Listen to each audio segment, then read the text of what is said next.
Un, deux. 1, 2.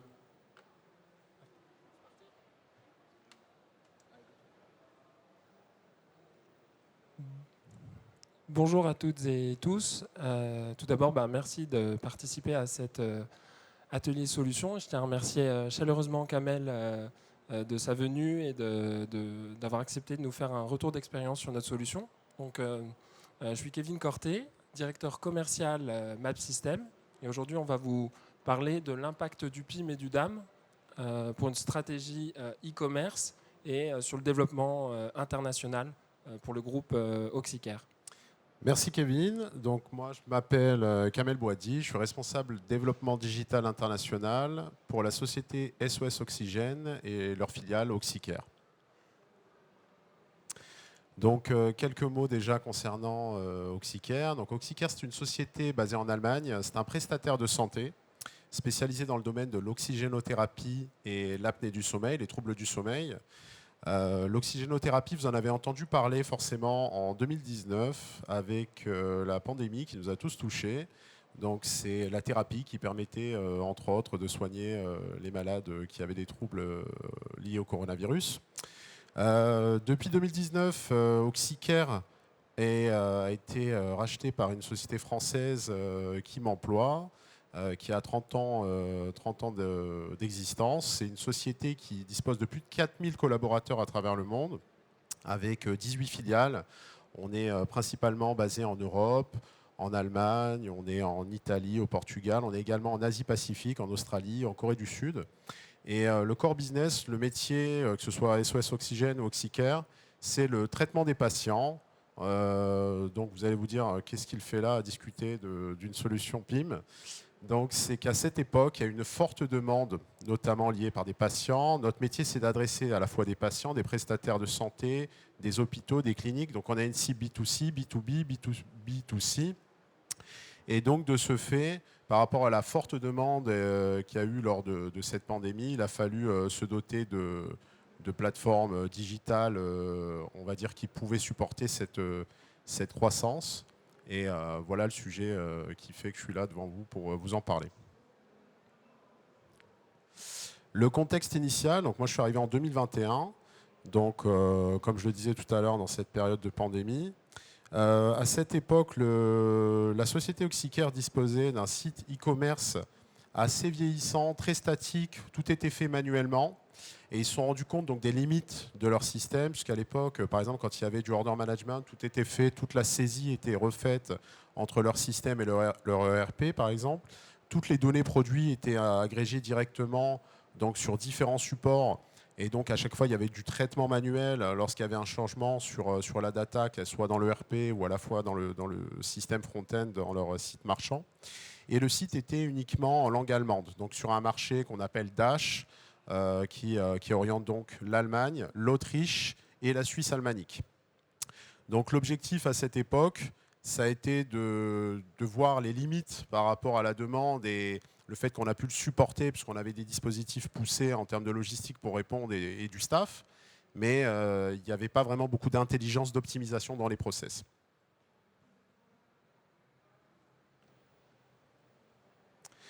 Les challenges, donc, par rapport au fait que la société était reprise par le groupe SOS Oxygène, qui est un groupe international, l'objectif premier, c'était d'être capable d'adresser différents marchés rapidement. Donc ça a été un prérequis du projet. Et comment on peut aller sur un nouveau marché, comment on peut s'étendre aisément, peu importe le pays sur lequel on souhaite s'orienter. Le deuxième, c'était comment travailler les données produits. Aujourd'hui, notre projet, on est dans l'univers de la santé. On a à la fois des consommables qui peuvent être des produits à faible valeur ajoutée, peuvent coûter quelques euros, mais on a également du matériel médical, du device, qui peut coûter des dizaines de milliers d'euros et pour lequel on va avoir des données qui peuvent être beaucoup plus poussées. De ce fait, il fallait qu'on soit capable de pouvoir, on va dire, afficher la donnée de manière cohérente, peu importe la typologie de produit.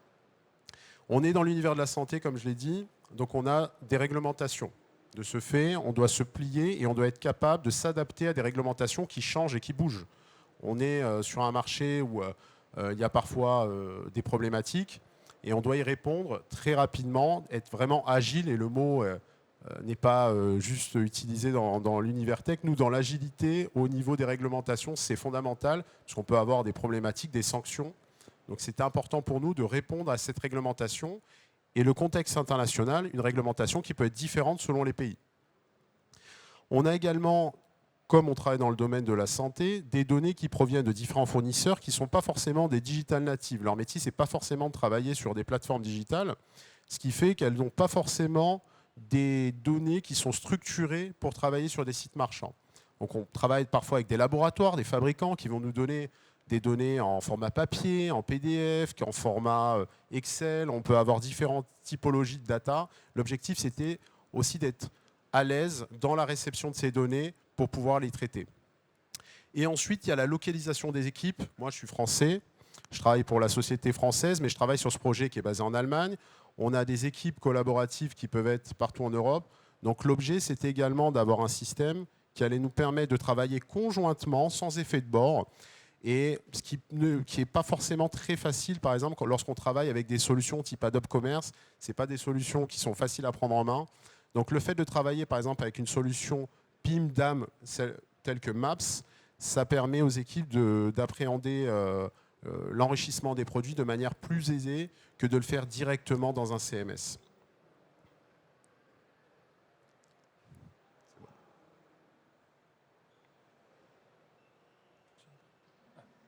Merci Kamel.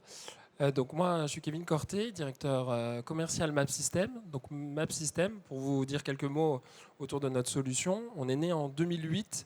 La solution a été développée pour Brico Dépôt à l'époque. Elle était développée au départ pour adresser des sujets qui étaient très liés au print, production de catalogues papier, réduction de coûts de production des catalogues papier, et rapidement d'alimenter les canaux digitaux. Et donc, fort de plusieurs expériences, à la fois autour du monde du voyage, du retail, de l'industrie, on a créé la solution Map System en 2011, et donc qui adresse le quadriptyque Master Data, donc les données de référence des entreprises. Donc ça va du référentiel fournisseur, référentiel magasin, et tous les référentiels qui vont être autour des fiches produits. Parce que pour adresser les sujets PIMDAM, on ne traite pas que des données produits, mais aussi des données qui gravitent autour.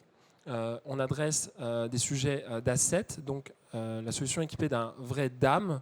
Dans le cas de Oxycare, il y a tout un ensemble de gestes métiers qui sont opérés par la solution au travers de notre solution DAM standard dans notre produit.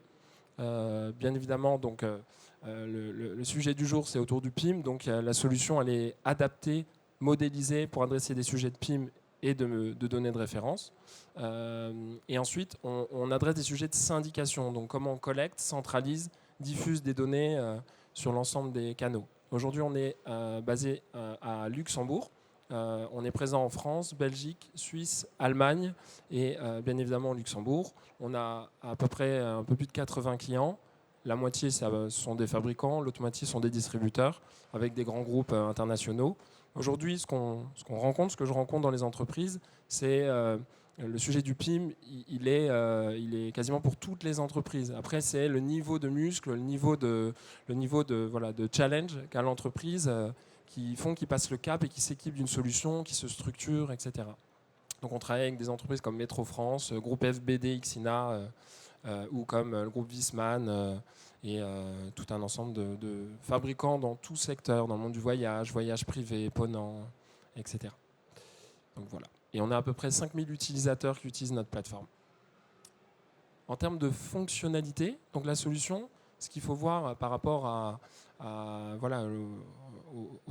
aux solutions du marché, notre solution, on va intégrer ce qu'on appelle un all-in-one. Donc dans un même back-office, on adresse les données de référence, les données produits et les images.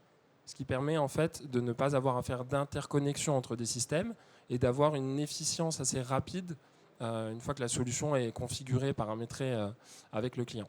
La solution, elle a une flexibilité assez puissante, c'est-à-dire sur tout un ensemble de typologies de produits qu'a dû adresser Kamel. On a pu modéliser à la fois des appareils hautement technologiques, des consommables, et ensuite créer ce qu'on peut appeler dans le jargon Adobe Commerce des bundles, Donc voilà, avec tel appareil, tel consommable, et en construire un panier préconstruit dans la solution. Tout ça, c'est facilement.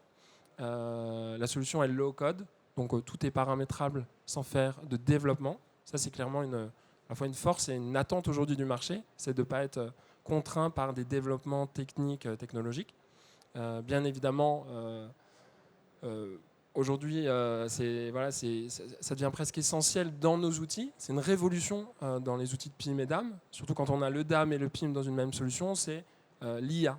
Comment est-ce qu'on enrichit des images? L'enrichissement des images enrichit les fiches produits. Et il y a tout un ensemble de gestes métiers qui peuvent être opérés grâce aujourd'hui à ce qu'on peut faire sur le marché avec l'IA, comme ChatGPT, Gemini ou les solutions d'IA qu'on trouve sur le marché. Donc, ce qui est important dans notre produit, c'est qu'on rend la solution interopérable avec l'ensemble des LLM. Donc c'est en gros le compte du client, c'est vous qui orchestrez et maîtrisez votre budget autour de l'IA. C'est un sujet qui va devenir essentiel pour les entreprises qui utiliseront des outils d'IA. La solution est plug and play, dont on le verra tout à l'heure. La slide suivante est connectée à tout un ensemble de solutions CMS e-commerce, solutions de print, mais également voilà, dans le B2B, Oxycare, SOS Oxygène, a des besoins d'exporter, d'exposer son catalogue à des partenaires commerciaux et dans lequel ils peuvent s'appuyer sur notre solution. La solution est dans le cloud ou hébergeable chez le client. On a des clients qui sont dans le monde du luxe, des clients qui sont qui sont en Allemagne et dont la contrainte est d'héberger leurs données parce qu'ils sont des données avec un niveau de confidentialité et de sécurité et qui est aussi propre au pays. On a des clients à Monaco où la donnée doit être stockée et hébergée à Monaco. Et le dernier point, plateforme sécurisée. Donc la solution est complètement sécurisée. On a tous les outils qui permettent de monitorer, vérifier, backuper, sécuriser. Donc on est sur un cloud hautement sécurisé. Et donc, hop là. Et donc pour vous parler un petit peu d'interopérabilité, la solution, donc on lance notre version 4 Next Gen dans les prochaines semaines. Donc une solution qui est totalement refondue en termes d'ergonomie. Toute la puissance de l'outil qui existe et notre savoir-faire depuis plus de 14 ans a été refondu ergonomiquement, ce qui permet aujourd'hui aux équipes de prendre aussi d'avoir un aspect très collaboratif dans la solution et aussi de prendre le contrôle sur l'ergonomie et la configuration de la solution. On peut entrer des données assez facilement et surtout, aujourd'hui, c'est le sujet, au cœur du sujet, c'est comment j'ouvre des nouveaux marchés, comment je fais bien une fois et comment je diffuse cette donnée sur l'ensemble de mes canaux commerciaux et opérationnels. Merci Kevin. Concernant la vie du projet, donc en l'occurrence Oxycare, ce qui a été important, c'est que ce projet, par rapport à la solution Maps, il s'inscrit dans une migration qui est plus large. Lorsqu'on a changé le CMS, on l'a migré sous la solution Adobe Commerce Magento 2. Et c'était important pour nous, juste avant, la slide d'avant, il parlait de connexion. Le système Maps est connectable avec la solution Adobe Commerce. Et c'était un prérequis pour nous, d'avoir un système qui fonctionne entre notre ERP, notre CMS et la solution PIM-DAM. Donc ça, c'est quelque chose d'important, c'est d'avoir un socle solide et ensuite de pouvoir jouer avec ces technos et les features qui sont dépendantes à chaque techno. Au départ, bien entendu, quand on part sur un projet comme ça, il y a une conduite du changement en interne. Il faut imaginer qu'on a des collaborateurs qui travaillent depuis 10 ans sur un outil qui est potentiellement, au départ, rassurant. Tout est fait manuellement, mais il y a quand même une évangélisation de ce qu'on veut faire au sein de l'équipe. Il y a un travail un petit peu d'explication parce que les gens ne comprennent pas forcément en interne pourquoi on leur change leurs outils du jour au lendemain. Ensuite, il a fallu construire le modèle de données. Il faut imaginer qu'Oxycare, c'est une société qui a 25 ans. Donc son catalogue produit, les offres qu'il propose, elles ne sont pas les mêmes qu'aujourd'hui qu'il y a eu il y a 20 ans. Donc il y a une évolution et donc leur catalogue a évolué et les besoins par rapport à leurs données ont évolué.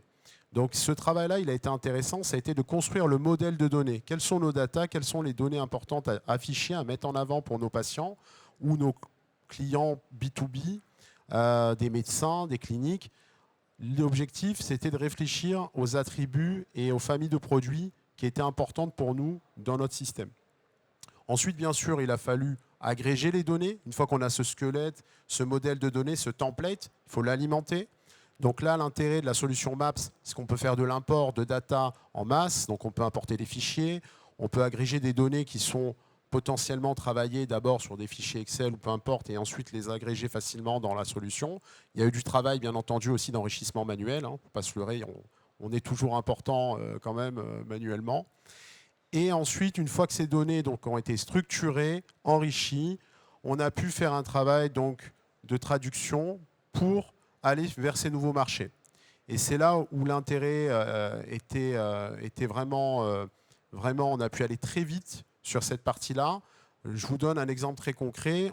Notre société n'a pas de filiale, par exemple, en Espagne. On n'a pas d'équipe espagnole, mais on a pu ouvrir Oxycare en Espagne sans parler espagnol a priori, puisqu'on a tout simplement utilisé une IA de DeepL, et avec l'API de DeepL, on a pu faire de la traduction en masse des produits pour le marché espagnol et diffuser ces produits via la solution Maps sur Adobe Commerce.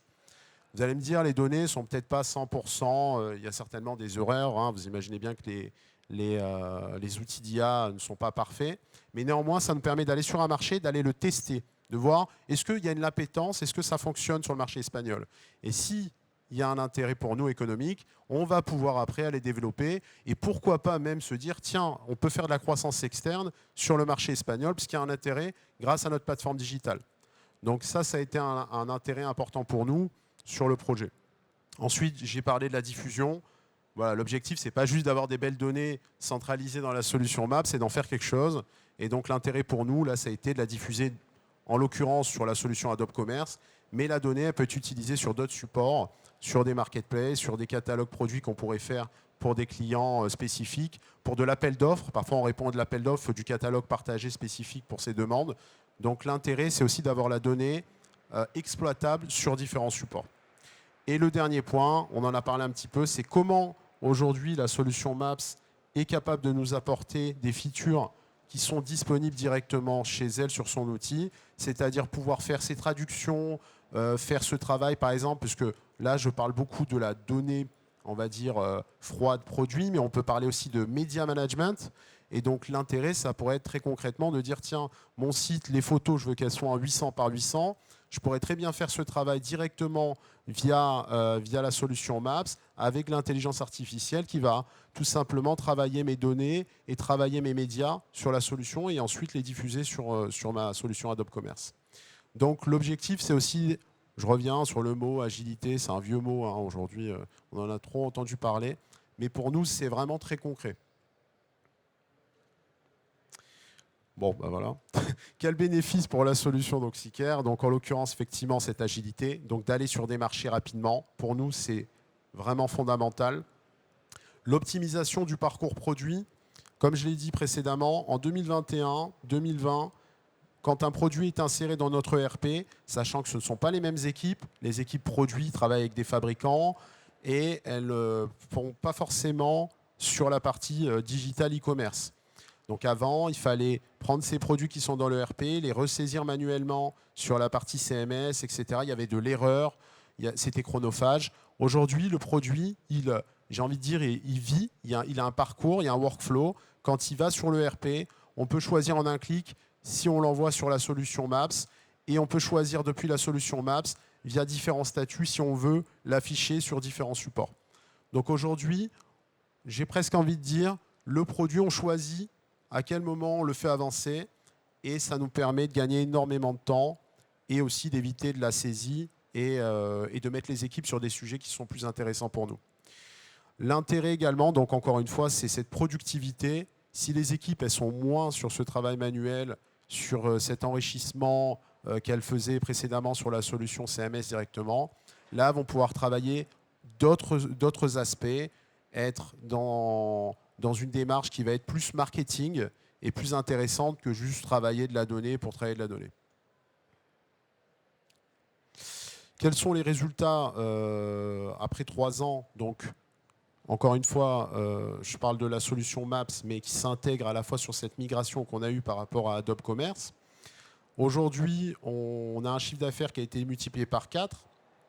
Alors, ce n'est pas uniquement le fait qu'on ait changé de solution, c'est le fait qu'on soit aussi sur des nouveaux marchés, on répond à des besoins, et donc on a un marché qui s'est étendu pour nous. On a également, d'un point de vue trafic organique, on a une augmentation sensible. Alors forcément, encore une fois, on a des nouvelles langues, donc on est référencé sur du Google italien, du Google espagnol, etc. Mais on a également des données qui sont mieux structurées, mieux adaptées et également mieux utilisées sur nos plateformes telles que Magento 2. Et Google apprécie ça, ce qui veut dire que même sur des marchés sur lesquels on était déjà existants, tels que l'Allemagne, l'Autriche, on a également augmenté nos positions organiques. Et ça, c'est le Graal pour nous, c'est d'avoir du trafic sans avoir à payer. Et pour nous, ça a été un vrai gain sensible et important. On a pu intégrer un nouveau site marchand également sur la solution Maps, qui vend du matériel médical plus généraliste. Et donc celui-là, l'objectif, c'est de faire la même stratégie. C'était comme si on avait fait un POC avec la solution Doxicare. Et dorénavant, c'est d'intégrer d'autres projets et également de pouvoir proposer ce POC, ce modèle qu'on vient de mettre en place à d'autres filiales du groupe. Demain, on pourrait très bien avoir de la croissance externe sur un marché, par exemple demain la Suède. Je ne sais pas pourquoi je cite la Suède, mais on peut imaginer. Et on pourrait très bien leur dire, voilà, vous n'avez pas de plateforme e-commerce. Nous, au niveau du groupe, on peut vous mettre des solutions à disposition. Et ça, c'est un vrai intérêt pour nous aussi, de dire en termes de coûts, on a dépensé une fois, on a un coût de licence, et on peut l'utiliser sur plusieurs supports, plusieurs aspects. Aujourd'hui, on est leader européen de la vente de produits d'oxygénothérapie en ligne. C'est de l'ultra niche, donc ça peut ne pas forcément vous parler, mais c'est un domaine qui est assez spécifique et on est quand même content d'être arrivé à ce résultat-là. On a un catalogue produit qui a été densifié. Après, on n'a pas vocation à être le Amazon médical, donc l'objectif, ce n'est pas d'avoir 1 million de produits. On est plutôt dans du qualitatif. Comme je l'ai dit tout à l'heure, on vend du consommable, mais on vend également des produits qui valent plusieurs dizaines de milliers d'euros. Donc l'objectif, c'est de travailler aussi chaque produit de la meilleure façon possible. Et on a lancé, donc depuis 2021, on est aujourd'hui sur 6 langues différentes et on oriente à peu près 7 à 10 pays. Donc aujourd'hui, Oxicare est disponible en allemand, en français, en espagnol, en italien, en portugais. Et demain, par exemple, la Pologne nous intéresse actuellement, donc on pourrait très bien aller sur ce marché-là assez aisément. Donc les possibilités sont assez illimitées et l'intérêt, c'est aussi de se dire, on a eu des dépenses, on a eu de l'investissement humain dans la construction de ce modèle. Et aujourd'hui, maintenant, on va pouvoir accélérer. Et pour nous, c'est un catalyseur de pouvoir intégrer la solution Maps au sein du groupe. Merci Kamel pour ton retour d'expérience et merci de votre attention. Donc on peut passer à la partie questions-réponses. Donc,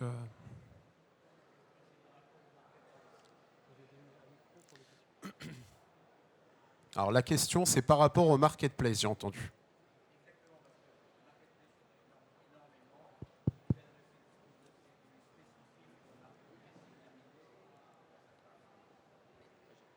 Il te demande comment...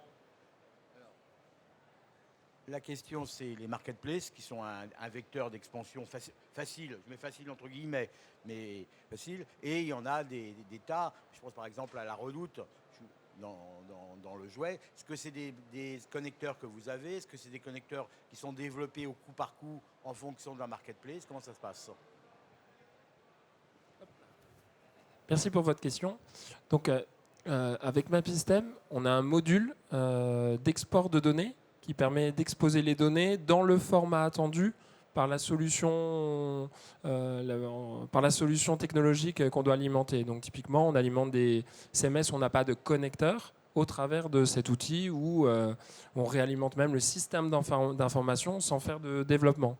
Pour adresser les marketplaces, on a 2 possibilités. Soit on construit le format au travers de ce module, soit on travaille avec des partenaires technologiques comme Lengo qui permettent ensuite d'aller diffuser cette donnée et de récupérer aussi les clients, les commandes, etc. Chose qu'on ne fait pas dans notre produit, de récupérer les commandes et les clients.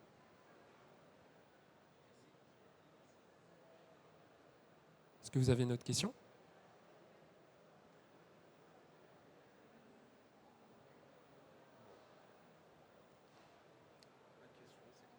S'il n'y a bien- pas de questions, c'est que c'était clair. Alors.